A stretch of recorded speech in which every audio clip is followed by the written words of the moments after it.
නමෝ තස්සේ භගවතෝ අරහතෝ සම්මා සම්බුද්දස්සේ නමෝ තස්සේ භගවතෝ අරහතෝ සම්මා සම්බුද්දස්සේ නමෝ තස්සේ භගවතෝ අරහතෝ සම්මා සම්බුද්දස්සේ සම්මාදිට්ඨිකෝ බන්තේ උච්චති කිතාවතානුකෝ බන්තේ අරිය ශ්‍රාවකෝ සම්මාදිට්ඨිකෝ හෝති ධම්මේන අවිච්ඡ ප්‍රසාදේන සමන්නාගතෝ හෝති ආගතං ඉමං සද්ධම්මන්ති ධර්මානුශාසනාවෙහි සදහැවර අනුග්‍රහක දායකත්වය දරන්නා වූ පවුලේ අය ප්‍රමුඛ මෙම මොහොත අපට සවන් දීම සඳහා ඉඩහසර වෙන් කරගත්තා වූ ලංකාවාසී ලෝකවාසී සදහැවර පින්නතුනි ආරාධිත බෞතුන් සම්මාදිට්ඨියට පැමිණීමට උපකාර වන සුදුසු ධර්ම දේශනාවක් වදාළ මැනවි කියලා තමයි ආරාධනය කරලා තිබෙන්නේ. මේට ගැළපෙන ධර්ම පාඨය තමයි මම අරගත්තේ. ඒ ධර්ම පාඨයෙන් මේට පෙර ධර්ම දේශනා ගණනාවක් කරලා තිබුණත් ඒවා කරන්න නෙවෙයි මම මේ ගත්තේ. මේ අයට අදාළ ධර්ම දේශනාවක් කරන්න. මා දකිනවා මිනිස් සිත දිටි 3ක් යටතේ වර්ධනය වෙන බව. නියත මිත්‍යා දෘෂ්ටිය, දසවස්තුක සම්මාදිට්ඨිය, ආර්ය සම්මාදිට්ඨිය. මේවායින් නියත මිත්‍යා දෘෂ්ටිය දැකීමක් නෙමේ මුලාවක්. දසවස්තුක සම්මාදිට්ඨියත් යම් දැකීමක් තිබුණට ඒකෙත් යම් කිසි මුලාවක් තියෙනවා. මුලාව දුර වෙන දැකීම තමයි ආර්ය සම්මාදිට්ඨියක දිට්ඨියක් නෙමේ දැකීමක් බවට පත් වෙන්නේ.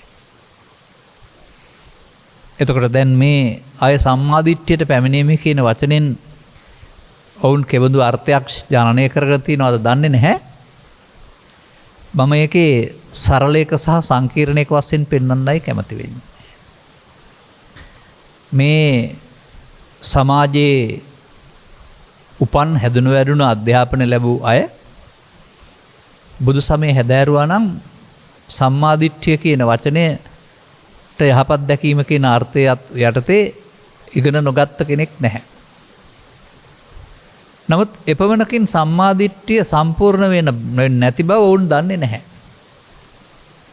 පන්දයත් අධ්‍යාපනයට නොගෙන ආ වූ සම්මාදිට්ඨියක් ත්‍රිපිටකය තුළ තිබෙනවා.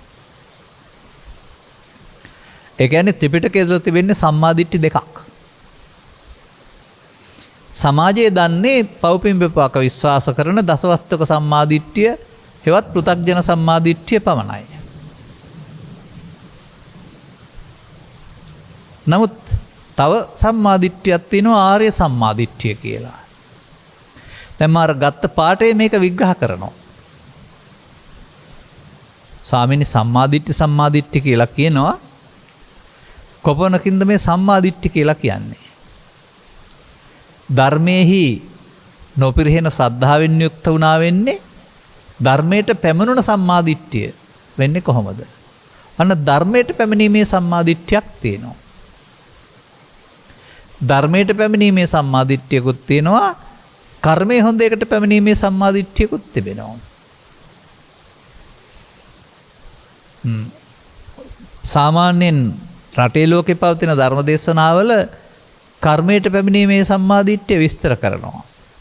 දසවස්තුක සම්මාදිට්ඨිය, කම්මස්සකතා සම්මාදිට්ඨිය, භවගාමී සම්මාදිට්ඨිය කියන අර්ථවලින් අපේට තවත් වචනයක් එකතු කරනවා පෘථග්ජනයින් සඳහා සීමිත සම්මාදිට්ඨිය කියලා.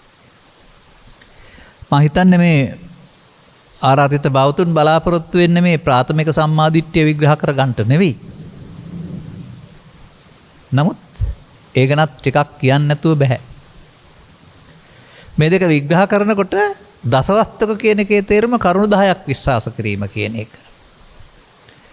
ඒක තුළ තමයි අපේ මව්පියන් ගුරුවරුන් පූජ්‍යපක්ෂය අපව හික්මවා තිබෙන්නේ පවෙන් වැලකී පින්කම් කරන බෞද්ධයින් වශයෙන්. හිතා තබා ගන්න ඕන.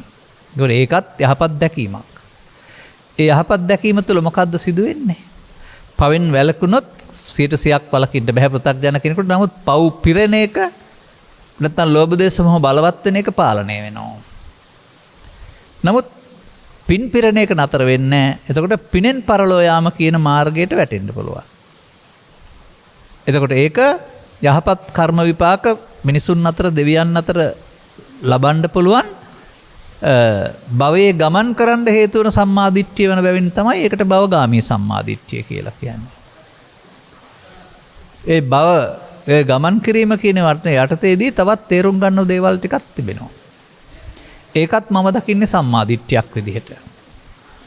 ඒ කියන්නේ අපේ සිතට දැනෙන ආකාරයෙන්ද අපාය තිබෙන්නේ, දිව්‍ය ලෝකෙ තිබෙන්නේ, බ්‍රහ්ම ලෝකෙ තිබෙන්නේ කියලා උපකල්පනය කළොත් එතනත් මම දකින්නේ මිනිස්සු තුළ සම්මාදිට්ඨියක් නැහැ කියන එක.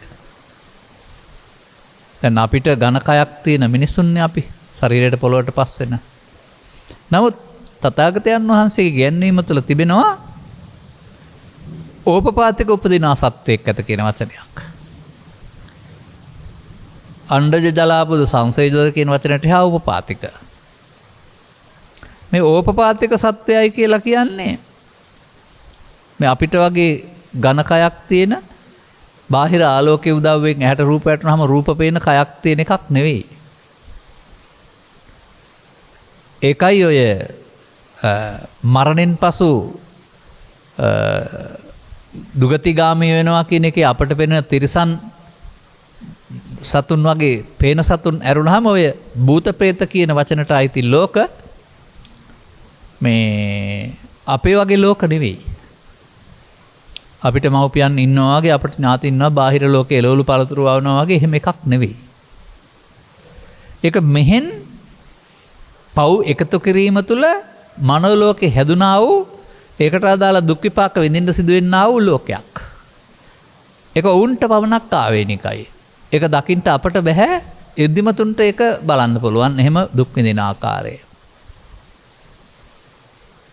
එතකොට දෙවියන් කියන්නේත් බ්‍රහ්මයින් කියන්නේත් එබඳු අපි වගේ ලෝක තියෙන අපි වගේ මව්පියන් ඉන්න අපි වගේ කනමන හුස්ම ගන්න එකක් කියලා හිතුවොත් එහෙම වැරදි.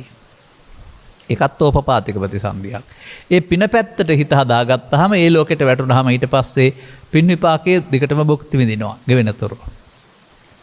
එහෙම ඒ ලෝක සම්බන්ධයෙන්ොත් මේ මහ පොළොව වගේ තියෙන දේවල් කියලා සලකන්නේ නැතිව නමුත් ඕපපාතික උපදිනා සත්‍යයක් ඇත කියන එකේ ඒක නෑක් නෙවෙයි.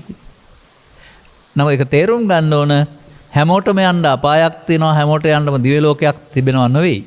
පෞකල මිනිස්සයා යන්න අපාය හදාගෙන යනවා. පින්කල මිනිස්සයා යන්න හදාගෙන දිව්‍ය ලෝකේ යනවා. ධානය වැඩුව මිනිස්සයා යන්න හදාගෙන බඹලෝ යනවා. අර හදාගත්තත් විතරයි තියෙන්නේ. එහෙමද ඔබ හිතන්නේ මේවා තියෙනවා අපි යනවා කියලාද හිතන්නේ? එහෙම වුණොත් ඒක සම්මාදිට්ඨියක් වෙන්නේ නැහැ.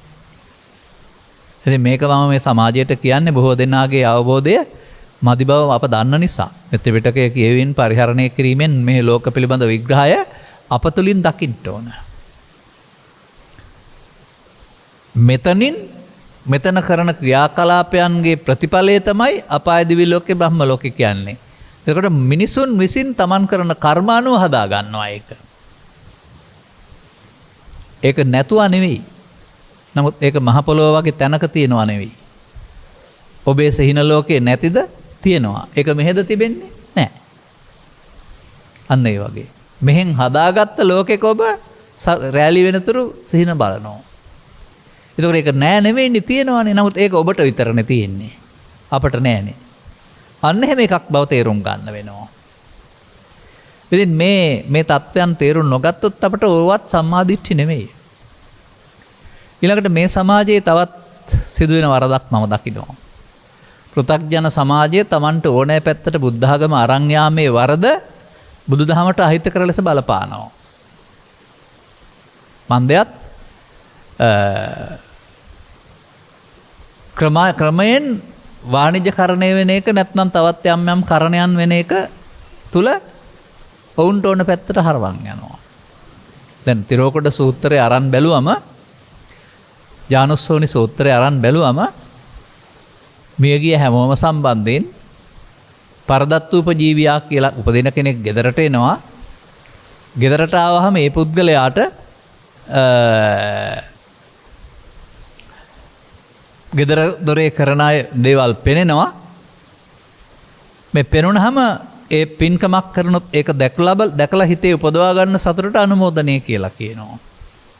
අනුමෝදනයේ අර්ථයයි මෝදනයේ අනු සතුටු වීමයි, ඒක දැක ලබන සතුට අනුමෝදනයයි. ඒක දකින්න ඕන.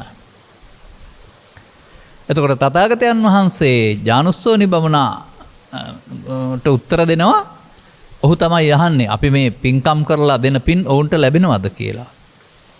දෙන පිළිතුරේ සඳහන් වෙන්නේ අදාළ තැන හිටියොත් ලැබෙනව නැත්නම් නෑ කියලා. ඒ අදාළ තැන කියලා කියන්නේ පරදත්ත උපජීවී කොට්ටාසේ විතරයි, වෙන කොහෙවත්ම නෙමෙයි. එතකොට අපි පින්කමක් කරලා අනුමෝදන් වෙනකොට ඔවුන්ට දැක ගන්න බැරි නම් අනුමෝදනයක් නෑ. දැක ගන්න නම් ගෙදර ඇවිත් ඥාති ප්‍රේතෙක් වෙලා පරදත්ත උපජීවී ලක් වෙන. ඨාණය කියන්නේ ස්ථානය. අපි දෙවියන්ට පින් දෙන්න පුරුදු වෙලා හිටියට ත්‍රිපිටක දේශනා තුළ දෙවියන් කියන්නේ පිනෙන් උපන් අය, ඔවුන්ට පින් අවශ්‍යයි කියලා කියවෙන්නේ නැහැ. පින් අනුමෝදන් වීම කියන වචනේ තේරුම අරන් බැලුවොත් දැනගෙන සතුටු වෙන්න ඕනේ. එහෙනම් දෙවියන් අනුමෝදන් වෙන්න නම් දෙවියන්ටත් අපි කරන පින්කම් පේන්න ඕන. පේන්න නම් ඔවුන් මං හිතන්නේ ගහක් ගලක් ගානේ, දේවාලයක් ගානේ, පල්ලියක් ගානේ, කෝවිලක් ගානේ යන්න වෙනවා පින් හොයා. නැතුව පේන්නේ නැහැ. එක තැන ඉඳලා බලන්න බෑනේ හැමෝටම. මේවත් සම්මාදිට්ඨි නෙවෙයි. ඒකයි මම කියන්නේ. නමුත් වර්තමානයේ බලන්නකෝ සමාජයේ නිවෙස්වල සහ විහාරස්ථානවල සානතුරු මාධ්‍යවල ධර්ම දේශනා කරන්නේ මොකටද කියලා. තථාගතයන් වහන්සේ ධර්ම දේශනා කළා ගමින් ගමට යමින් මිනිසුන්ට ආර්ය සම්මාදිට්ඨිය ලබා දෙන්නට. තථාගතයන් වහන්සේ නිවෙස්වල දන්වලදා 9 වෙනි බණ කිව්වා. 9 වෙනි බණ කියන එකේ තේරුම මියගිය අයට පරදත්ත උපජීවීන්ට ලැබෙන හැටි, දුන්න අයට විපාක ලැබෙන හැටි. එයයි 9 වෙනි බණ. දානේ ආනිසංස ඔවුන් දැක්කහ අනුමෝදන් වෙන හැටි 9 වෙනි බණ. 9 වෙනි බණ වෙනම දෙයක්. ඒක බුදු සමයේ නිල පුණ්‍ය කර්මයේ පරලෝකීය ඥාතීන්ට පින් දෙන. අර ගමින් ගමට ගොස් කරපු ධර්ම දේශනාවල අග පුණ්‍යානුමෝදනාවක් නැහැ. ඒ කියන්නේ ඒවා අනුමෝදන නෙවෙයි. ඒවා මියගියාට පින් දෙන්න කියපු බණ නෙවෙයි. අසන මිනිස්සුන්ගේ සම්මාදිට්ඨිය, මිත්‍යා දෘෂ්ටිය දුරු කිරීමට සහ දසවස්තුක සම්මාදිට්ඨියට පැමිණ ආර්ය සම්මාදිට්ඨික භාවයට පත් කිරීම සඳහා දේශනා කරපු දේශනා. ත්‍රිපිටකයේ පුරාම මම කියවලා බලනවා මේ දේශනාවල අර 9 වෙනි බණ ඇරුණාම අනිත් දේශනාවල පින් දීමක් නැහැ. ඒක තමයි මම දකින ඇත්ත. නමුත් වර්තමානයේ ධර්ම දේශනා කරපුවාම බොහෝ දෙනෙක් පින් දෙන්නම කියන බණ තියෙනවා නේද මාධ්‍යවල. ඒගොල්ලොන්ට අහන්න ඕන නැහැ. බණ මොනවා කිව්වත් කමක් නැහැ, අන් ටික මතක් කරලා පින් දුන්නොත් ඇති. මේකත් සම්මාදිට්ඨිය නොවේ. ඒවත් හදා ගන්න ඕන. නිසා මතක තබා ගන්න වෙනවා පින් අනුමෝදන් විය හැකිනම් අනුමෝදන් වෙයි. නමුත් ඒක ධර්මදේශනාවක මුඛ්‍ය පරමාර්ථය නොවිය යුතුයි. ධර්මදේශනාවක මුඛ්‍ය පරමාර්ථය මගේ නම් මුඛ්‍ය පරමාර්ථය කුමක්ද? ලෝකයා මේ දේවල් තේරුම් අරගෙන ඉහාත්ම වශයෙන් නිවන සැනසෙන මඟ ගනීවායි කියන එක. ධර්මදේශනා කරන අයගේ පරමාර්ථයත් මේක ධර්ම දානයක්. උපන් දිනය වෙනුවෙන්, විවාහ සංවත්සරය වෙනුවෙන්, මව්පියන්ගේ යම්කිසි වර්ෂ පූර්ණයක් වෙනුවෙන් නැත්නම් උපන් දිනයක් වෙනුවෙන් ඔවුන්ට දැනගෙනම සතුට වෙන්න ඔවුන් වෙන් කරන්නා වූ ධර්ම දානයක්. එතකොට ඒක ඔවුනුත් දන්නවා, අහන අයත් ධර්ම ශ්‍රවණය කරනවා. අන්න ඒ ආකාරයට මේක තව ටිකක් හොඳ කරගන්නවා නම් මේ වැරදි පැත්තට ඇදගෙන යන්නේ නැතුව. ඒකයි මම කියන්නේ පු탁ජන පුද්ගලයෝ අර පින්කම් කරලා, ගෙදරට වැඩම කරලා, දාන දීලා, පරිස්කාර පූජා කරලා පින් දෙන්න පැන් වැඩීමක් නිල වශයෙන් තිබියදී තිරෝකුඩ සූත්‍රය තුළ ඒක ඉක්මවා යනින් සමස්ත ධර්මදේශනාවම පින් දෙන්න යොදාගත්තම මට නම් තේරෙන්නේ අන්‍ය ආගමිකයන් බුදුබණ තියෙන්නේ මේ ගියාට පින් දෙන්න කියලා වැරදි සංකල්පනයක් ඇති කරගන්නවා. ලෝකේ ඉන්නත් කල්පනා කරනවා බුදුබණ කියලා කියන්නේ මේ ගියාට පින් දෙන්න තියෙන එකක් කරුණාම අපට හැදෙන්න තියෙන එකක් නෙවෙයි කියලා. දරුවොත් උපකල්පනය කරන්න බැරි නෑ මේ බණ තියෙන්නේ පින් දෙන්න, අපි අම්මා තාත්තා මැරුණාම පින් දෙන්න බණක් කියමු, අපි බණ අහන්න ඕනේ නෑ කියලා. මේ උගුලෙන් මුදවා ගන්නට මම සෑහෙන කාලයක් තිස්සේ මෙහෙසෙනවා. කරුණු පැහැදිලි කරමින්. ධර්මදේශනා තව තවත් මාධ්‍යවලට දෙන්න. නමුත් ධර්මදේශනාවේ පරමාර්ථය ධර්ම දානය ඇරුණාම දෙවෙනි පරමාර්ථයට දාගන්න පින් දීම, ඒක gederadi කරන්න දානෙ දීලා පරිස්කාර දීලා. හොඳට තේරුම් ගන්න ඕනේ. මේකත් සම්මා දිට්ඨියක්.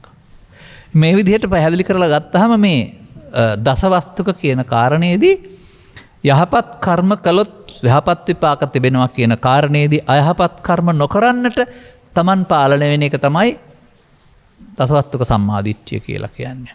නමුත් වර්තමාන සමාජය තුළ උගතුන් බුද්ධිමතුන් ධනවතුන් ආදී කියන අය කරන ක්‍රියාකාරකම් දැක්කම ඒ කියන්නේ වැරදි දඬුවම් ලැබිය යුතු වැරදි කසාකෑම් හොරමැරකම් දැක්කම මම නම් දකින්නේ වුන් තුළ දසවස්තුක සම්මාදිට්ඨියක් නැහැ කියලා. මන්දයත් ඒවට ඉහාත්ම වශයෙන් අහු වුණාම ලැජ්ජාව සහ දඬුවම් වගේම සිත අපිරිසුදුනහම පරලොව වශයෙන් හම්බ වෙන්නා වූ දඬුවම ඊට වඩා බරපතලයි. ඒක ස්වාභාවික ਸਰව සම්පූර්ණ සාධාරණ දඬුවමක්. ඔය මෙහෙදි නම් තින් නීතිඥයෙන්ට මුදල් දීලා නැත්නම් බොරු සාක්ෂි හදලා ඔක ලිහිල් කරගන්න නැත්නම් පොතේ තිබෙන වගන්ති වලට අනුව වෙනස් කරලා ලිහිල් කරගන්න පුළුවනි.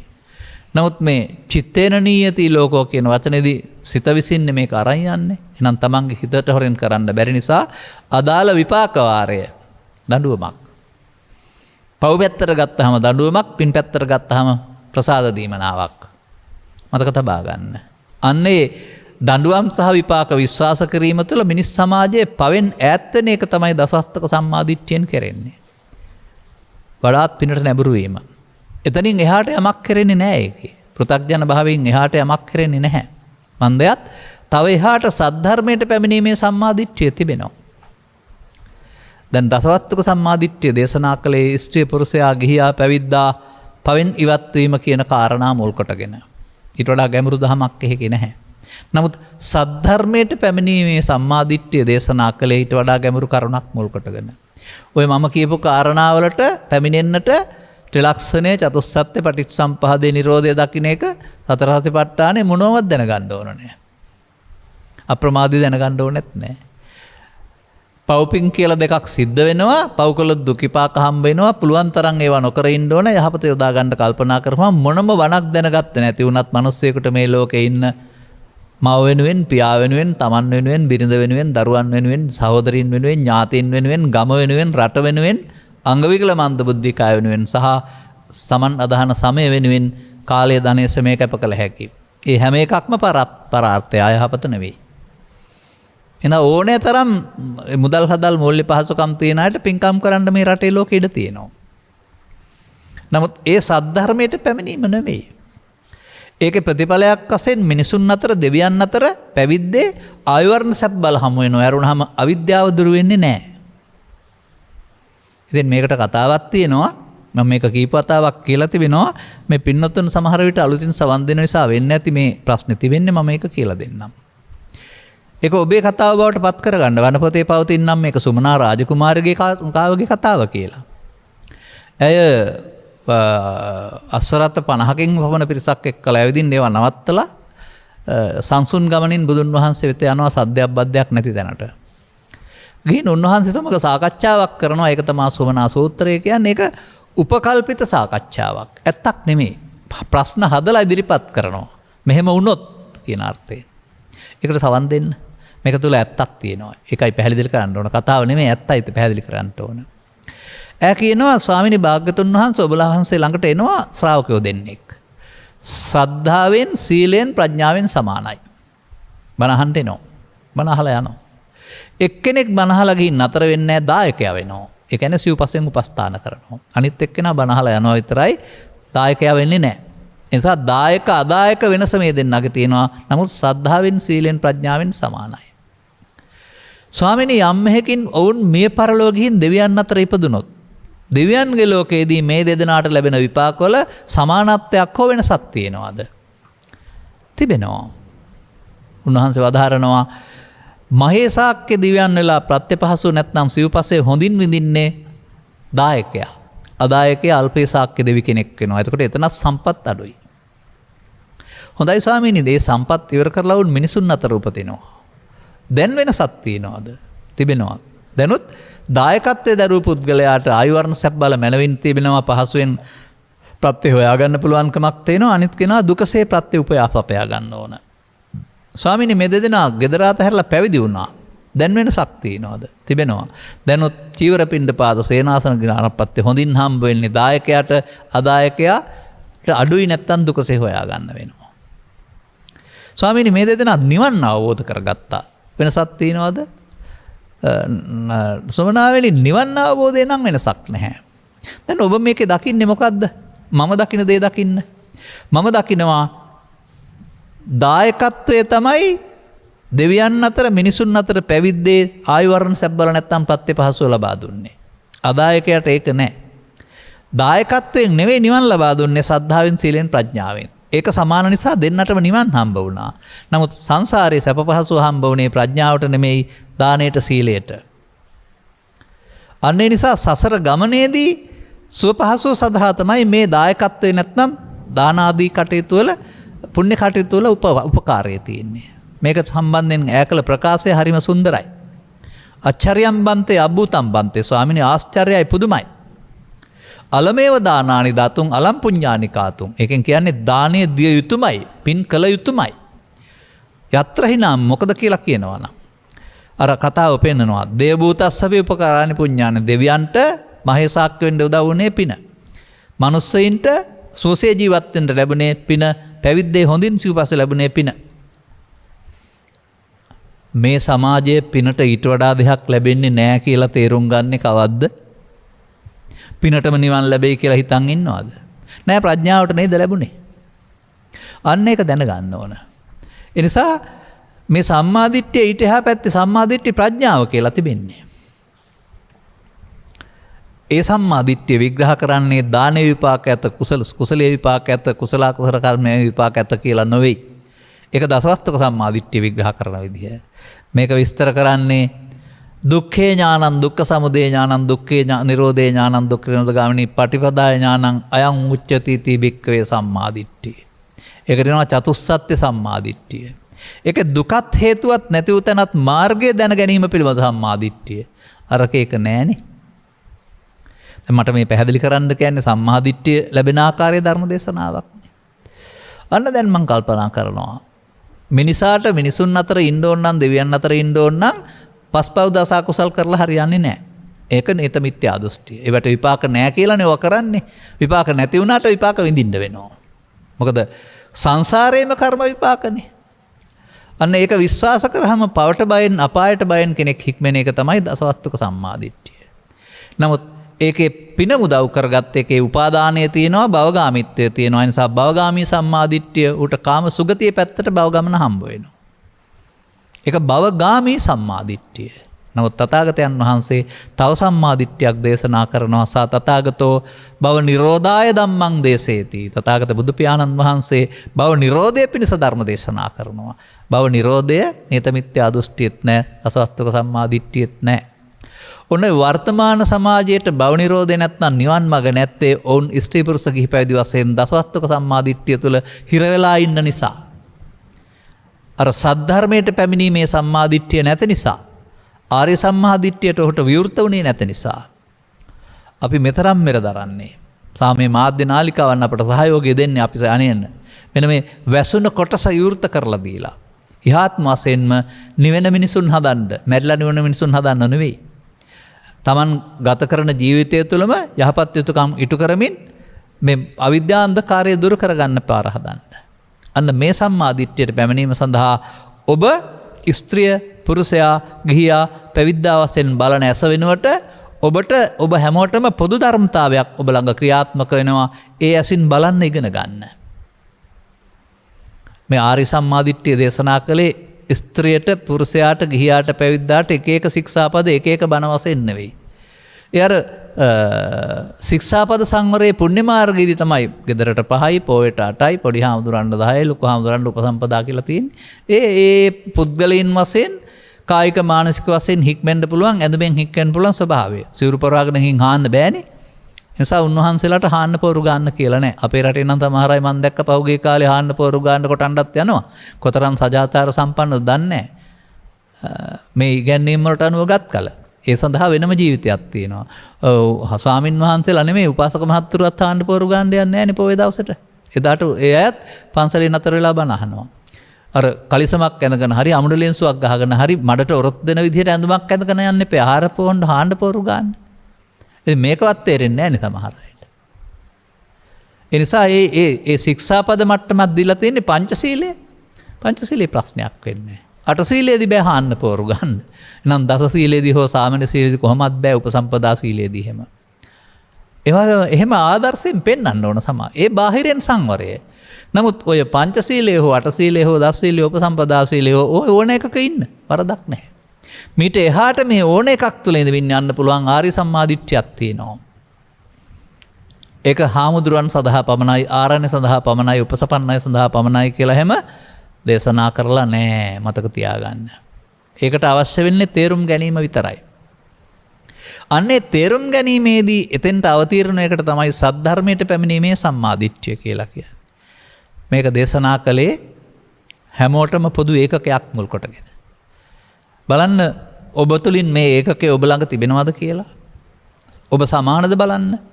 මේ ඒකකය විග්‍රහ කරනකොට ඔබ ස්ත්‍රී පුරුෂ ගිහි පැවිදි වශයෙන්ද ඊට වඩා ගැඹුරකින්ද පේන්නේ බලන්න.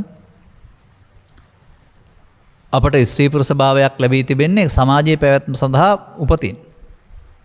නමුත් ස්ත්‍රී පුරුෂ භාවයේ ඉක්මවා ගියාපුවම අපට තිබෙන්නේ හැමෝටම සිතයි කයයි. සිතයි කය තව ටිකක් විග්‍රහ කරලා බලපුවම තියෙන්නේ හැමෝටම තියෙන්නේ ඇහැයි කනයි නාහයි දිවයි කයයි සිතයි. ඒකට ස්ත්‍රී පුරුෂ ගිහි පැවිදි ભેදයක් නැහැ. හැමෝටම තියෙන්නේ පංචතවාරයන්. පස්දොරටම හම්බ වෙන්නේ හැමෝටම ඇහැට රූප, කනට ශබ්ද, නාසයට ගඳ සුවඳ, දිවට රට රස, කයට පහස, සිතට අරමුණු. බෞද්ධයින්ටත් එහෙමයි, අන්‍ය ආගමිකින්ටත් එහෙමයි. අපි සත්තු ගැන කතා නොකරමු. මේ ලෝකේ ඉන්න සියලුම මනුස්සයින්ට ඒක එහෙමයි. පොදු බවක් පේනව නේද? මේ පොදු බව තුළ තව එහාට පෙන්වනවා තථාගතයන් වහන්සේ. ඝන කය නම් අවුරුදු 60ක් 70ක් තියෙන සායකේ පුද්ගලයෙක් ඉන්නවා කියලා හිතුවට කමක් නැහැ. ඇත්ත නෙවෙයි, හිතුවට කමක් නැහැ, සාධාරණයක් තියෙනවා. මොකද ඊයේ හිටපු කෙනාම අදත් පේනවා, අද හෙටත් පේන නිසා. නමුත් මේ කය පාලනය කරන්නා වූ සිත ගැන කතා කරනකොට ඉති මනෝ, ඉති චිත්ත, ඉති විඥාන තුන කතා කරන්නේ සිතට. යයි කියනු ලැබේද? එය අසුරු ගසන තැනකට වඩා නොතෙබී හටගෙන නැසෙන එකක්.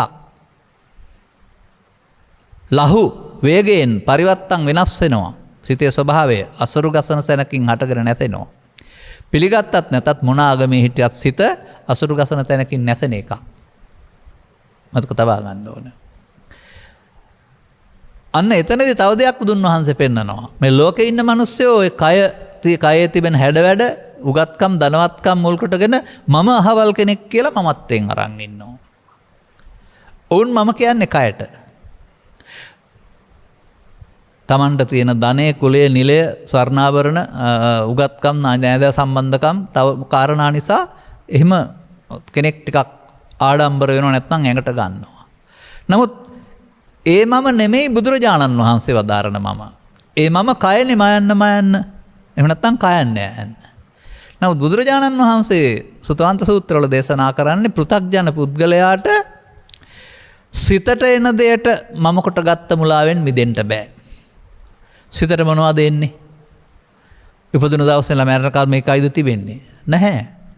ලෝභය, දේශය, මෝහය, ඊර්ෂ්‍යාව, ක්‍රෝධය, වෛරය, පව, පින, ධානය, කුහකකම, මෙකී සහ නොකී. ධානය හිතට එනවා.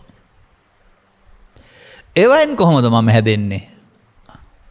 අන්න ඒකයි හොයන්න ඕන. අන්න ඒවයින් හැදෙන මම සම්බන්ධයෙන් තමයි සක්කාය දිට්ඨි කියලා කතා කරන්නේ. වැරදි ආකාරයේ අර්ථ දක්වුවා වූ පොතපත පාලි සිංහලට පරිවර්තනය කිරීමේදී සක්කාය කියන්නේ මේ කයට කියලා මේ ලංකාවේ පොත්වලත් දීලා තියෙනවා. නමුත් ත්‍රිපිටකේ නම් එහෙම නැහැ. ත්‍රිපිටකේ පෙන්වන්නේ සක්කාය කියන්නේ පංච උපාදානස්කන්ධයට. අන්න වචනයක් ආවා පංච උපාදානස්කන්ධය. පංච උපාදානස්කන්ධය තුල දුක දේශනා කළා වූ පංච උපාදානස්කන්ධෙන් මිදීම, දුකින් මිදීම වශයෙන් දේශනා කළ එක තමයි සද්ධර්මයට පැමිණීමේ සම්මාදිට්ඨිය. දැන් එතනින් එහාට යන්න එහෙනම් පංචස්කන්ධ, පංච උපාදානස්කන්ධ දැනගන්න වෙනවා. කොහෙද මේක තිබෙන්නේ? මේක තිබෙනවා චුල්ලවේදල්ල සූත්‍රය තුල ධම්මදින්න අරහත් මෙහෙණිය ඉදිරිපත් කළා වූ ප්‍රශ්නයකට ඇගේ ස්වාමි පුරුෂයා විසින්, ගිහි ස්වාමි පුරුෂයා විසින් ඉදිරිපත් කරපු ප්‍රශ්නෙට උත්තරයක් දීලා තිබෙනවා. ඔහු අහනවා, ආර්යාවනි, සක්කාය කියලා කියනවා, කොපමණද සක්කාය කියලා කියන්නේ? ඔන්න මම පිළිගන්නවා. එතුමිය දේශනා කරලා තිබුණා නම් විසාකය මේ කයටයි සක්කාය කියන්නේ කියලා මම එහෙනම් ඒක පිළිගන්නවා. එහෙම නෑනේ. ඈ ප්‍රකාශ කරනවා විසාකය මේ රූප වේදනා සංඥා සංකාර පහට උපාදානයට හේතු වෙන්නා වූ රූප වේදනා සංඥා සංකාර පහට සක්කාය කියනවා. ඒකට එන දේ මමත්වෙන් ගන්නවට දිට්ඨි කියනවා. ඒකට එන දේ. ඒකට දවස පුරා ඒකට කීයක් જાතියනව ඇද්ද?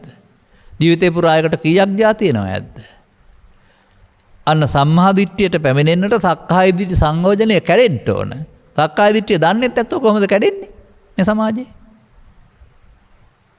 අන්න එකයි තේරුම් ගන්න ඕන. ඒ වගේම තවත් එකක් තිබෙනවා. ඒකට කියන්නේ සක්කාය කියන සූත්‍රයමයි සක්කායංචෝ වික්ඛවේ දේසිස්සාමි.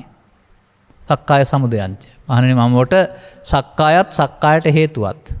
කතමංච වික්ඛවේ සක්කායෝ. පංච උපාදානස්කන්ධෝ තිස්ස වචනීය. ඒකට කියන්නේ පංච උපාදානස්කන්ධය කියලා. දැන් පංච උපාදානස්කන්ධ කියන්නේ කයද? එහෙනම් අර සක්කාය කියන්නේ මේ කය කියලා ලියපුවත් ඒ කාලේ හිතලා තියෙනවා පංච උපාදානස්කන්ධය කියන්නේ කය කියලා. එහෙමයි අපට වරදින්නේ. දැන් පංච උපාදානස්කන්ධය හොයාගෙන යාමේදී ඒකට උදව්ව කොහෙන්ද හම්බ වෙන්නේ?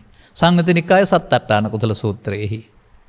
ඒක පෙන්නනවා මනුස්සයින්ට ඇසයි කනයි නාසයි දිවයි කය දොරවල් හයක් තියෙනවා කියලා.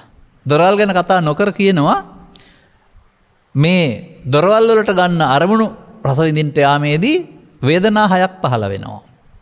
සංඥා හයක් පහළ වෙනවා. සංකාර හයක් පහළ වෙනවා. විඥාන හයක් පහළ වෙනවා. හයක් පහළ වෙන්නේ හය පොලක් තියෙන නිසා නේද?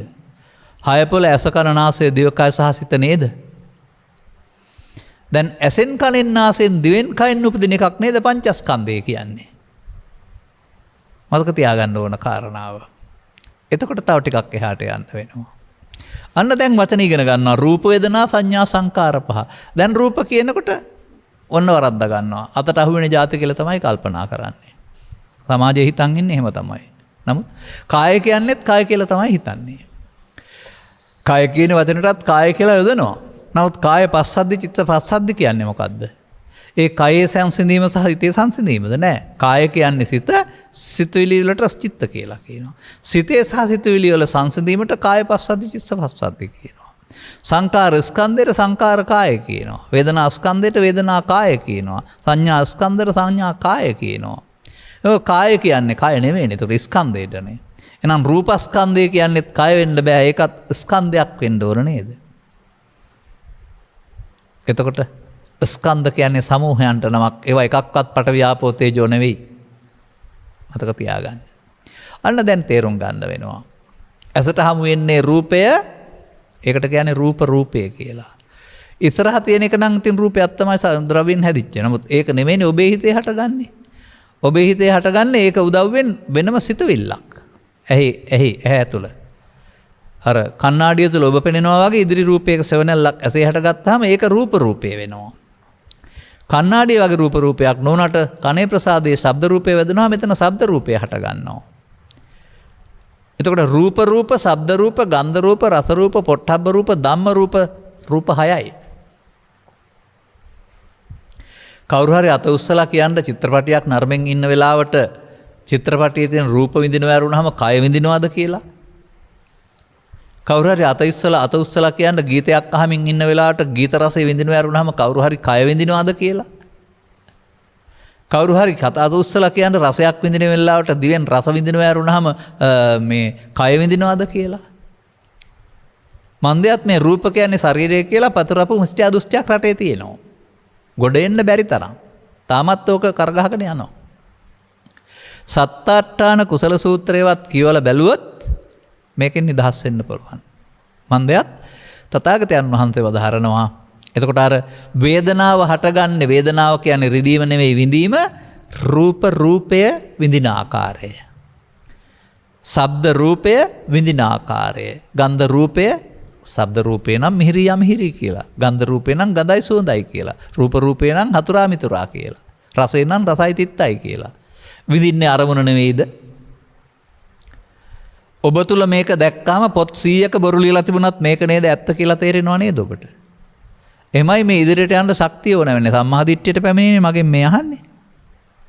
හරි. එතකොට එහෙමනම් රූප 6යි. රූපහය නේද වේදනාහයකින් විඳින්නේ. රූපහය නේද රූප සංඥා ශබ්ද සංඥා කියලා සංඥාවෙන් හඳුනන්නේ.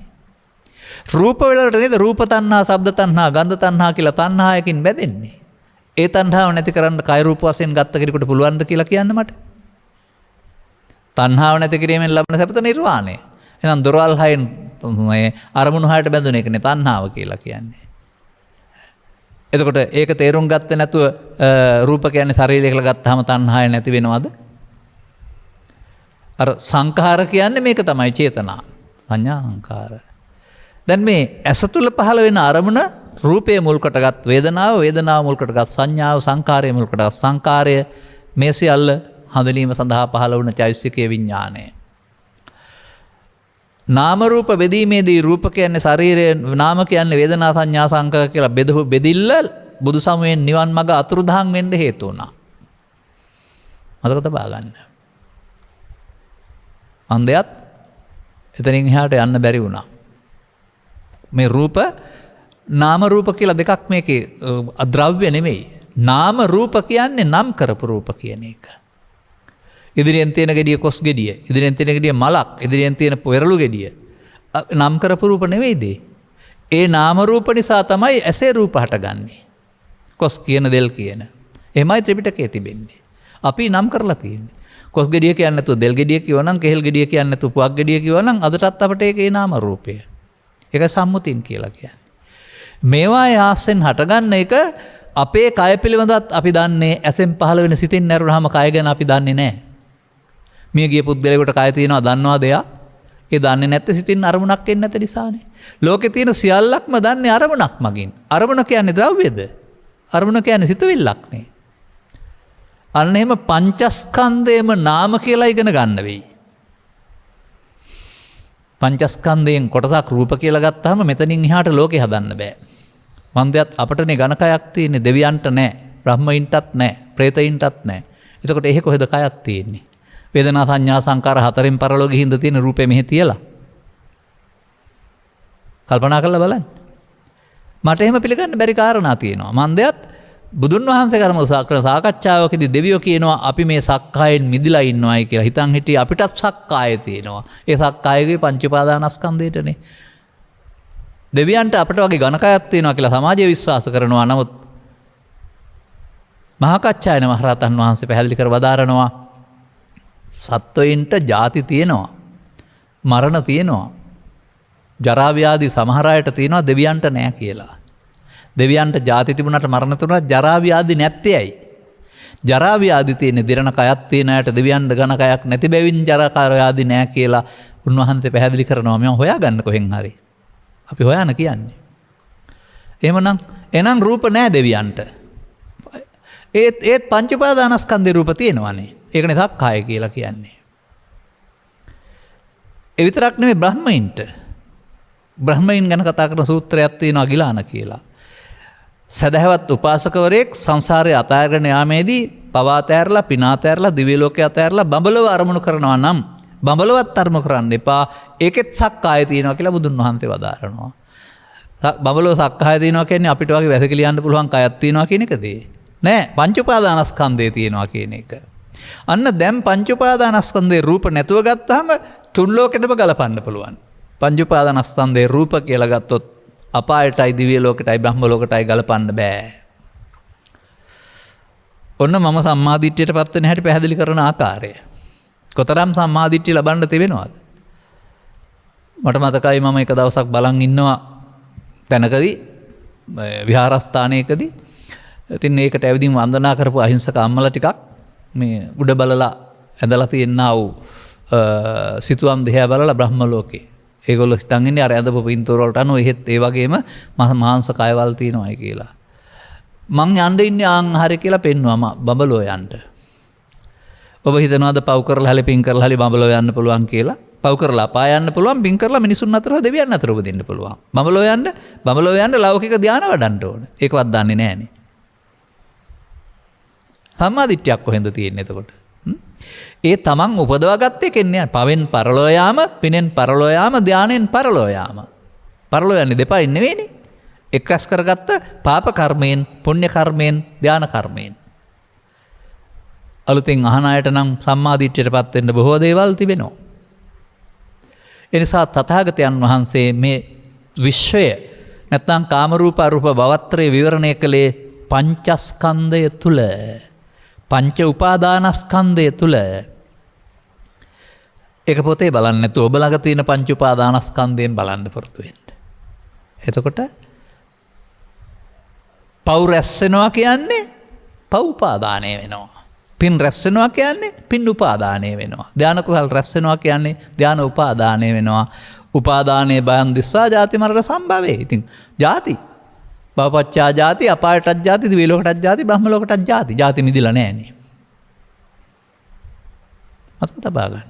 නමුත් අනුපාදාය මුච්ඡන්ති. ඔබට උපාදානයෙන් මිදෙන්න පුළුවන් නම් කොහොමවත් ජාති මරණ නැහැ. අර ඒකෙත් තියෙනව නේද ජරා ව්‍යාධි නැතුව ජාති මරණ කියලා විතරක්. මතක තියාගන්න. ඒ කියන්නේ හැමෝටම ජාති මරණ පොදුයි. අපායටයි දිව්‍ය ලෝකටයි බ්‍රහ්ම ලෝකෙටයි. නමුත් ජරා ව්‍යාධි ඝනකයක් තියනට විතරයි. ඔය රහස් ඔය පොත්වල තියෙනවා පදවල හොඳට තේරුම් ගන්න බලන්න. එහෙමයි ධර්ම ශ්‍රවණය කිරීම තුළින් Tamanගේ දැක්ම නිවැරදි වෙන්නේ. ඔය දිට්ඨිජු කම්ම කියලා කියන්නේ. Taman හිතන පතන විදිහට හිතන්නේ නැතුව බුදුන් වහන්සේ වදාළ පරිදි තේරුම් අරන් බලන්න. එතකොට ලැබෙන සම්මා දිට්ඨිය ගැඹුරු එකක්. දැන් එහෙමනම් පංච උපාදානස්කන්ධ නැමැති ඒකකේ පවෙන් පුරවාගෙන අපාය යන යානය තමයි පංච උපාදානස්කන්ධය. පංච උපාදානස්කන්ධයට ගොඩ වෙලා අපාය යනවා. පංච උපාදානස්කන්ධයේ පිනෙන් පුරවාගෙන දිව්‍ය ලෝක යන යානයක් බවට පත් කරගෙන දෙවියන් අතරට යනවා. පංච උපාදානස්කන්ධයේ ධානයෙන් පුරවාගෙන බඹලෝ යනවා. කවුද පංච උපාදානස්කන්ධෙන් මිදුනේ? කවුරුත් මිදිලා නැහැ. පව් උපාදානය කරගත්ත කෙනා මිදිලත් නැහැ. පින් උපාදානය කරගත්ත කෙනා මිදිලත් නැහැ. ධාන උපාදානය කරගත්ත කෙනා මිදිලත් නැහැ. බුදුදහම මිනිස්සුන්ට උපාදානෙන් මිදීම මුල් කොටගත් ධර්මපරයායක්. මිනිස්සුන්ට වෙන කාටවත් නෙමෙයි.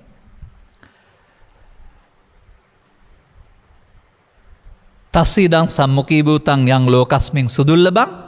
මේ ලෝකෙ මිනිස්සුන්ට මොන ගැහෙනවා දුර්ලභ කරුණු දෙකක්. මනුස්ස ප්‍රතිලාභේ එක.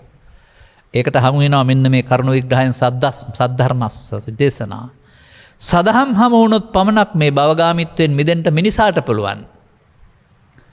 අපේ හිතන් ඉන්නේ බ්‍රහ්ම ලෝකෙ ගිහිනුත් පුළුවන් දෙවියන්ටත් පුළුවන් කියලානේ. ඒවත් මිත්‍යා දෘෂ්ටි.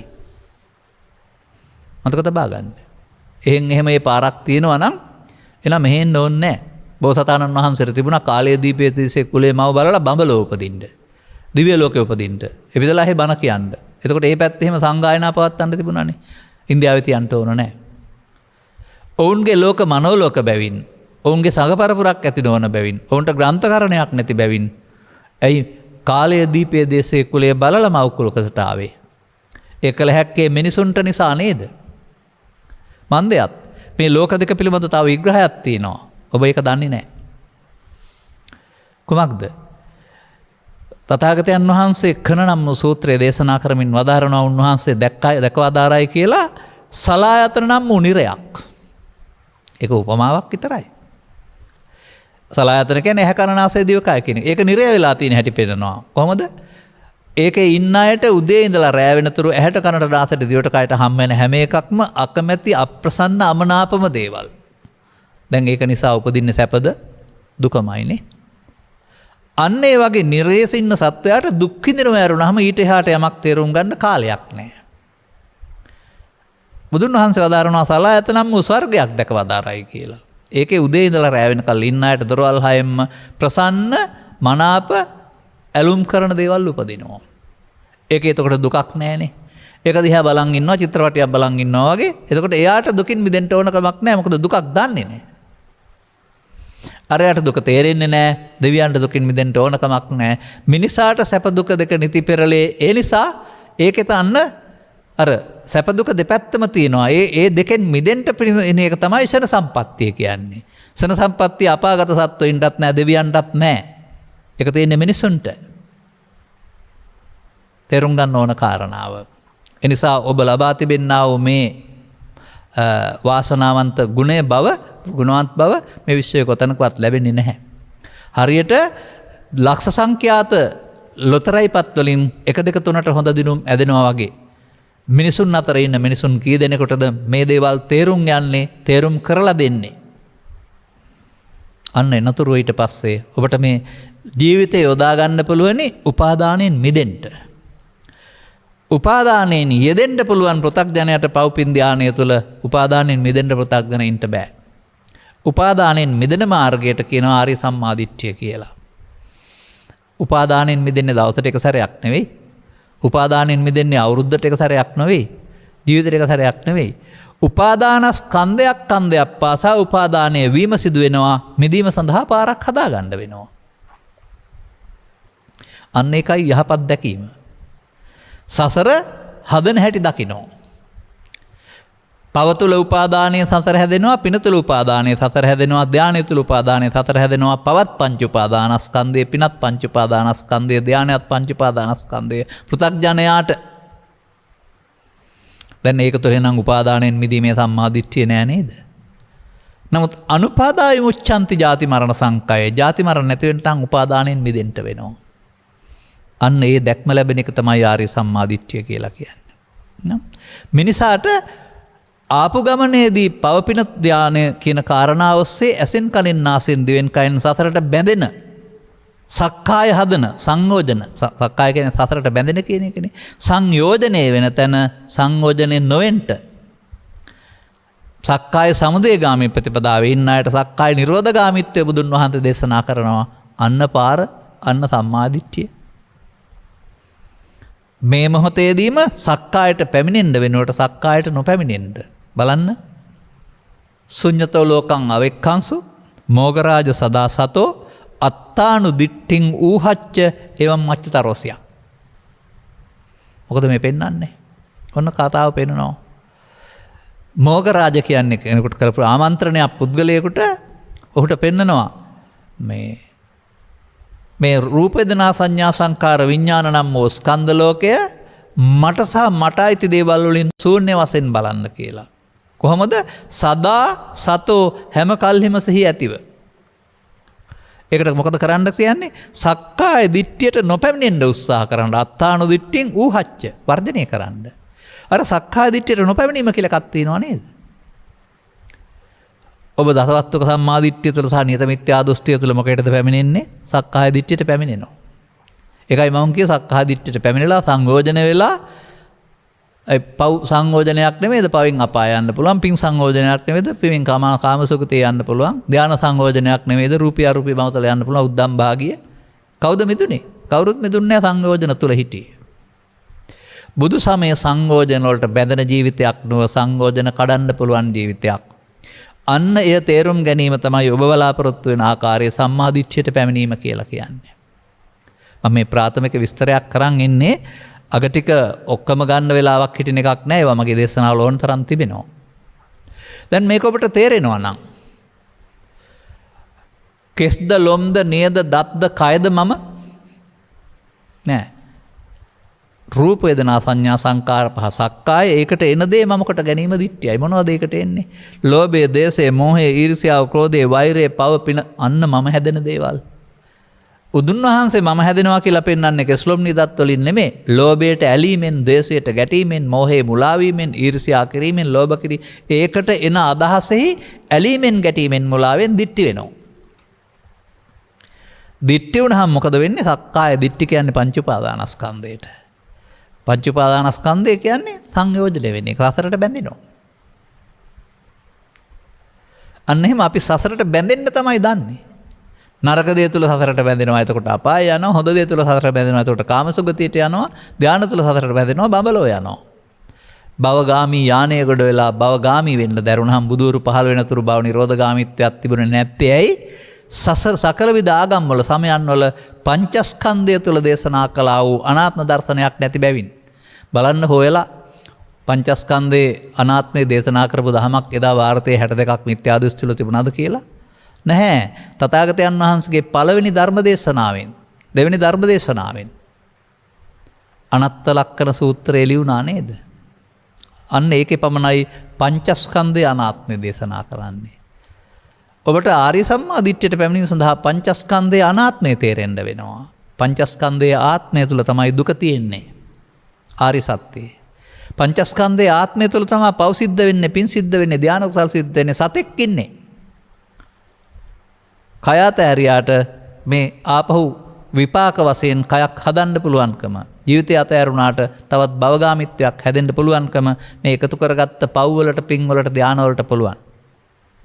මන්දයත් ඒ වසියල්ල කර්ම රැස් කිරීමේ කර්ම පමණක් බැවින්. කර්ම මාර්ගයේ ජීවත් වෙනකොට නැත්තම් කර්ම විග්‍රහයට එනකොට තව රහසක් හම්බ වෙනවා. මොකද්ද? අහිංසක උපාසකම්ම දන්නවා කර්මේ. එයාට පව් විතරයි කර්මේ. තව ටිකක් එහාට බණ දහම් දන්න, දහම් පාසල් යන නැත්තම් සිල් සමාදන් වෙන කෙනා දන්නවා පාප කර්ම, පුණ්‍ය කර්ම. දැන් කර්ම 1 2 වුණා. අදටත් මේ සමහර අය කර්ම කියන්නේ දුක් විපාක වලට, පව්කම් වලට විතරයි. තව ටිකක් එහාට යනකොට බුදු සමය තුළ පෙන්නනවා චත්තාරිමානි භික්කවේ කම්මානි මයා සයං අභිඤ්ඤාය සච්චිකත්වාප වේදිතානි. මහණෙනි මම මේ කර්ම જાති 4ක් තියෙනවා. මම මේ 4 ප්‍රත්‍යක්ෂ දැනුමෙන් දැකලායි දේශනා කරන්නේ. දැන් මට කියන්න මේ කර්ම જાති 4න් නිවන් මඟ මොන කර්මයේද තියෙන්නේ කියලා. මම කර්ම જાති 4 කියන්නම්. අත්ති භික්කවේ කම්මං කන්නං කන්න විපාකං. මහණෙනි කර්මයක් තියෙනවා, පාපකාරී, විපාකයේ දුක් සහගතයි. කර්මය රැස් කළොත් විපාකයේ දුක් සහගතයි.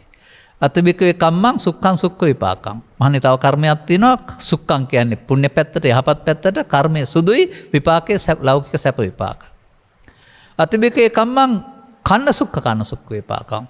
තව කර්මයක් තියෙනවා කලුයි සුදුයි කලවම් කරපුවාම සැප දුක් විපාක. අන්න අපාය කන්න විපාක, දිව්‍ය සුක්ඛ විපාක, මිනිසාට කන්න සුක්ඛ විපාක. සංසාරේම කර්ම විපාකනේ. අර සුක්ඛ විපාක වල එකක් තමයි තව බඹලෝ කියලා කියන්නේ. මෙන්න මේ තුන ගැන දන්නව ඇරුණාම තවත් එකක් ත්‍රිපිටකයේ තියෙන බව සහ ඒක අපි වෙනුවෙන් සක්‍රිය යුතු බව සමස්ත බෞද්ධ සමාජයේම වසර 50කට පෙර දැනගෙන හිටියේ නැහැ. ඒ කියන්නේ සමස්ත සමාජයටම දුකින් මිදෙන මඟ වැහිලා තිබුණේ. බලන්න අංගුත්තර නිකායේ සත්තක නිපාතයේ තියෙනවා කර්ම සූත්‍ර 7ක්. මම කියන්නේ සප්ත කර්ම සූත්‍ර කියලා. මේ 7ෙම තිබෙනවා තව කර්මයක්. අත්බිකවේ කම්මං අකන්නං අසුකං අකන්න අසුක්ඛ විපාකං කම්මක්ඛය සංවත්තති. මන්නේ තව කර්මයක් තියෙනවා. කලුත් නැහැ, කලු විපාකත් නැහැ, සුදුත් නැහැ, සුදු විපාකත් නැහැ. ඒකට කියනවා කර්මක්ෂය කිරීමේ කර්මය. නිවන් ලබන්න කර්මක්ෂය කිරීමේ කර්මය කරන්න ඕන කෙනෙක්. අන්න එතෙන් දෙනකල් ධර්ම ශ්‍රවණය කළා ඉගෙන ගන්න. කර්ම රැස් කළොත් විපාක. එතකොට ඒක ලෞකික. කර්මසය කළොත් ලෝකෝත්තර විපාක. එනිසා බෞද්ධ සමාජයට විවෘත වේ යුතුයි ස්ත්‍රී පුරුෂ ගිහි පැවිදි ભેදයෙන් තොරව. පන්සිල් රැක්කත්, අටසිල් රැක්කත්, උපසම්පදා සිල් රැක්කත් ඒකට කමක් නැහැ. ඕන එකක ඉන්න. සිවුරේ හරි, සුදු ඇඳුමේ හරි, පාට ඇඳුමේ හරි ඉන්න. ඒක පිළිබඳ ප්‍රශ්නයක් නැහැ. ඊට අදාළ සංයමයේ ඉන්න. ඒක කඩන්න නැතුව. නමුත් ඒක තුළ ඉඳිමින් ස්කන්ධ පංචකය තුළ කර්මක්ෂය කිරීමේ කර්මය කරන්නේ කොහොමද කියලා ඉගෙන ගන්න. කර්ම රැස් කරන මග සසරට යන මග, එහෙම නැත්නම් මායාව වෙත යන මග. මොකද මායя කියන්නේ පංච උපාදානස්කන්ධයටනේ. පංච උපාදානස්කන්ධයේ තියෙනවා නම් මායя ඉන්නවා කියලා පෙන්නන්නේ. එහෙනම් මායයෙන් මිදිච්ච අපායෙත් නැහැ, දිව්‍ය ලෝකෙත් නැහැ, බ්‍රහ්ම ලෝකෙත් නැහැ. තථාගතයන් වහන්සේ පෙන්වනවා කර්මක්ෂය කිරීමේ කර්මය. ඒ මාර පරාජය කරන මග. ඒ බුදුන් වෙත යන මග. අන්න එතකොට ස්කන්ධ පංචකයෙන් පංචකයට අනාගත ඵල උපදින්න නැති වෙන්න කර්ම ශේ කරන විදිහක් බුදු සමය උගන්වනවා සිහියෙන් කටයුතු කිරීම නම් අප්‍රමාදය තුල.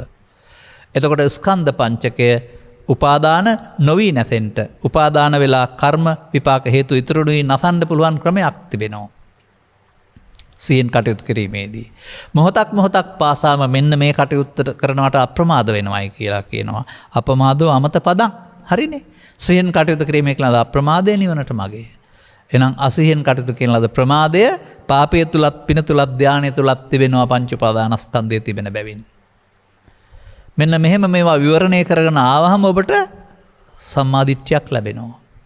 තවදුරටත් මේවා පැහැදිලි කර ගැනීමේදී තවදුරටත් ඔබේ දැක්ම ගැඹුරු වෙනවා. එවිට ඔබේ හිස තුළ පිරී පවතිනා වූ මිත්‍යා දෘෂ්ටි නැමැති කළු අලා අදහස් සිතින් ඉවත් වී යනවා. කොතරම් දුරට තවදුරටත් බෞද්ධ නාමයෙන් හිටියට ඔබේ ඔළු තුළ මේ අපාය ගැන, දිව්‍ය ලෝක ගැන, කර්ම විපාක ගැන, බුදුන් ගැන මොනතරම් මිත්‍යා දෘෂ්ටිද තියෙන්නේ. බුදුන් කියන්නේ පිළිමයක් කියලා හිතන් ඉන්නවා. බුදුන් කියන්නේ ශරීරය කියලා හිතන් ඉන්නවා. පොඩි ළමයින්ට නම් පිළිමේ බුදුන් තමයි. පෘථග්ජනයින්ට නම් ශරීරය බුදුන් තමයි. ධර්මයේ තේරුම් ගත්තට බුදුන් කියන්නේ ඊට වඩා ගැඹුරු කාරණයක්. ඒ නිසානේ ධර්මයේ දකීද බුදුන් දකී බුදුන් දකීද නිවන් දකී කියලා තියෙන්නේ. ධර්මයේ දකින්නවා කියන්නේ ඇස් දෙකෙන් දකින්න එකක්. අදත් ධර්මයේ තුලින් දකින්න බුදුන් දකින්න පුළුවන්. ඒ බුදුන් පිළිමේ හෝ ශරීරයේ විය නොහැකි නේද? බුදුන් ඔබේන තුරු බලන් ඉන්නවා. ඔබ කර්ම කර කර බුදුන්ට මග අරිනවා. ඔබ කර්මයක් සේකරන පාර තෝරාගත්තොත් තමයි බුදුන් වෙත යන පාර තියෙන්නේ. එහෙනම් මේ බුදුන්ට මග අරින බුද්ධ ආගමේ ඉඳලා හරියන්නේ නැහැ. මේක තේරුම් ගන්න. සම්මාදිට්ඨි වෙන්න. මේ ලබාගත් මනුස්ස ජීවිතේ මේවා අහන්න හම්බ වුණාම තමයි ඇස් හැරෙන්නේ කන් පෑදෙන්නේ. ඇහුණාම. මොකද භවගාමී වෙන්න බුදුහාමුදුරුවෝ ඕන නැහැ. පව් කළත් පින් කළත් ධානය වඩුවත් මොන ආගමේ ඉපදුනත් කාම විතර්ක ව්‍යාපාද විතර්ක විහිංසා විතර්ක හදාගෙන දුක් විඳින්න පුළුවන්. බාහිර වශයෙන් ආගමික සංකේත වලට පැහැදීමක් තියෙන්න පුළුවන් ඕනෑම ආගම. නමුත් ඇතුළතින් මේ ත්‍රිවිධ විතර්කයේ දුක හැමෝම විඳිනවා. මේක ප්‍රහාණය කරන්න බුදුරු පැහැදිලි කරනවා තමන් විසින් මේ දේ කරන්න ඕනේ. අන්න එතෙන්ට පැමිණෙන්න. එතෙන්ට පැමිණුනහම ඔබට එතනින් එහාට අනුගමනීය ප්‍රතිපදාවක් තියෙනවා. ඒකට ආර්ය මාර්ගය කියලා කියනවා. ඒ ආර්ය මාර්ගයේදී කර්මශේම ආරම්භ වෙනවා සෝවාන් ආදී මාර්ගඵල පිළිවිලින්. ඒ සෝවාන් ආදී මාර්ගඵල පිළිවිලින් නිවන් තියෙන්නේ ආර්ය සම්මාදිට්ඨියේ. දසවස්තුක සම්මාදිට්ඨියට මාර්ගඵල ගේන්න ප්‍රාර්ථනා කරන්න එපා. කවදාවත් ගේන්න බෑ.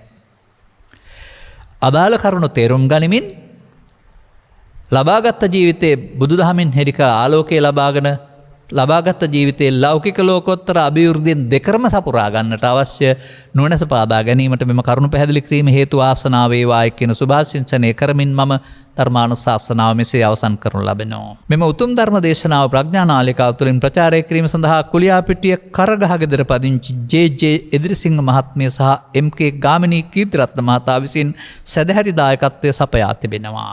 අරමුණු අතර ටිකක් දිග විස්තර ටිකක් තියෙනවා. ඔන්න ඕක තමයි මම මේ පැහැදිලි කළෙත් ඒ මුල් දේශනාව තුළ ඔබට කල්පනා කරන්න ආයෙත්. පවුලේ නමින් මිය පරලොවටපත් වූ සියලුම ඥාතීන්ට පුණ්‍යානුමෝදනා කිරීමේ මූලික අරමුණින් යුතුව මේ උතුම් ධර්ම දානය සිදු කරන ලබන අතර මෙයින් ජනිත වන්නා වූ කුසලානිසංසය ප්‍රධාන වශයෙන් මාකොළ සිරිමංගල පාරේ විසූ ඊ.එල්. එදිරිසිංහ පියාණන්ටත් සුමනාවති එදිරිසිංහ මෑණියන්ටත් කිතලව උණලීයේ විසූ එම්.කේ. කීර්තිරත්න පියාණන්ට අනුමෝදන් වේවා. නිවන් මඟට පිවිසීමට උපකාර වේවා. ඔන්න දැන් හිතනවා පරලොව ගියාම ඔක්කොටම පින් දෙන්න පුළුවන් කියලා. ඒ බුද්ධ වචනේද නෑ. ඨානේක උපකප්පතිනෝ අට්ඨානේ අදාළ තැන හිටියොත් විතරයි ලැබෙන්නේ නැත්නම් නෑ. ඔබත් මේ පින් දෙන්නද බණ කීවේ? ඒක දෙවෙනි පරමාර්ථයට ගන්න. ධර්ම දාණයට බණ කියන්න පුරුදු වෙන්න. එමෙන්ම දෙබත්ගම විසූ ඩී සයිමන් එදිරිසිංහ සීයාට කරුණුපන මොළගොඩ විසූ හේමාවතී මාරසිංහ කිරියම්මාට හේමන්තා කුමාරී එදිරිසිංහ පුංචි අම්මාට හා අශෝක එදිරිසිංහ සොයුරාටත් දරණියගල දෙල්ලොළුව විසූ වින්සන් අමරසිංහ බාප්පාට හා චාමින්ද අමරසිංහ සොයුරාටත් තෝලන්ගමුව සෙනරත් නිවසේ විසූ මේරි මාරසිංහ ලොකු අම්මාටත් කේස් ප්‍රේමතිලක මහප්පාටත් ගණේගොඩ බොක්කලගම විසූ සීපී මාරසිංහ මාමාටත් මල්කාන්ති මාරසිංහ සොයුරට හා නිහාල් මාරසිංහ සොයුරාටත් බුලත්කොහුපිටියේ විසූ එස්.එස්. මුණසිංහ මහප්පාටත් හාල්පන්විල මාරවිල විසූ සීලවතී මාරසිංහ පුංචි අම්මා යන අයට මෙම ධර්ම දානමේ උතුම් පුණ්‍ය කුසලයේ අනුමෝදන් වේවා. සුගතිගාමී උතුම් ධර්ම අවබෝධයේ පිණිස මේ පින් හේතු වාසනා වේවා. කියන්න ඕන දේ මනට කිව්ව නිසා ආයෙ මොකුත් කියන්නේ නෑ මම. ගෞරවනීය දේශකයන් වහන්සේටත් ධර්ම ශ්‍රවණය කළා වූ සියලු දෙනාටත් මේ උතුම් පුණ්‍ය කුසලයේ මේ භවදීම සත්‍ය අවබෝධය ලැබීම උදෙසා හේතු වේවා. ධර්ම ශ්‍රවණයෙන් ලබන්නා වූ අවබෝධය තමයි මේ මඟ පැහැදිලි කරන්නේ. එබැවින් ඔබ පැතු ඉටුවේ හැකි පැතුම් නැත්නම් සඵල වේවා කියලා මම බොහොම ලේසියෙන් කියනවා. මොකද මේ අනුගමනීය ප්‍රතිපදාව හමුවේ ප්‍රාර්ථනාවන්ට ලැබෙන තැනක් නැහැ බුදු සමයේ. මතක තියාගන්න ඒක. ඒක අනුගමනයෙන් ලබන්න ඕන දෙයක් නේ. ඒ නිසා අපේ යහපත් අදහසක් ඒක. නමුත් ඉතින් කොරෝනා වූ දුරු වේවා කියලා ලෝකෙට කිව්වට මිනිස්සු මුඛාවරණය පළඳගෙන නැත්නම් මීටරේ දුර රකින්න නැත්නම් දුරු වෙන්නේ නැහනේ. අපි ප්‍රාර්ථනා කළාට අනුගමනීය ප්‍රතිපදාවත් තුළ දුරු කරගන්න පුළුවන්. අනික්වත් අන්න එහෙම තමයි. එබැවින් අනුග්‍රහක බවක් දැවූ ඔබටත් ඔබ පැතූ පරිදි මේ නියතමිත්‍යා දෘෂ්ටියෙන් මිදී දසස්තක සම්මාදිට්ඨියත් දසස්තක සම්මාදිට්ඨිය ඉක්මවා යමින් ආර්ය සම්මාදිට්ඨියත් පැමිණ ලබාගත් ජීවිතයේ භවගාමීත්වයෙන් කෙලවර නොකරන භව නිරෝධගාමීත්වයට පත්වන ජීවිතයක් බවට පත් කරගන්නට මෙම ධර්ම දානමය ආනිසංසය සහ අවබෝධය හේතු වේවායි ප්‍රාර්ථනා කරගන්න. සබ්බීතියෝ වජ්ජන්තු සබ්බ රෝගෝ විනස්සතු මාතේ බවත් අන්තරායෝ සුඛී දීඝායුකෝ භව හැම දිනාටම තෙරුවන් සරණයි. රාගක්ඛයෝ නිබ්බානං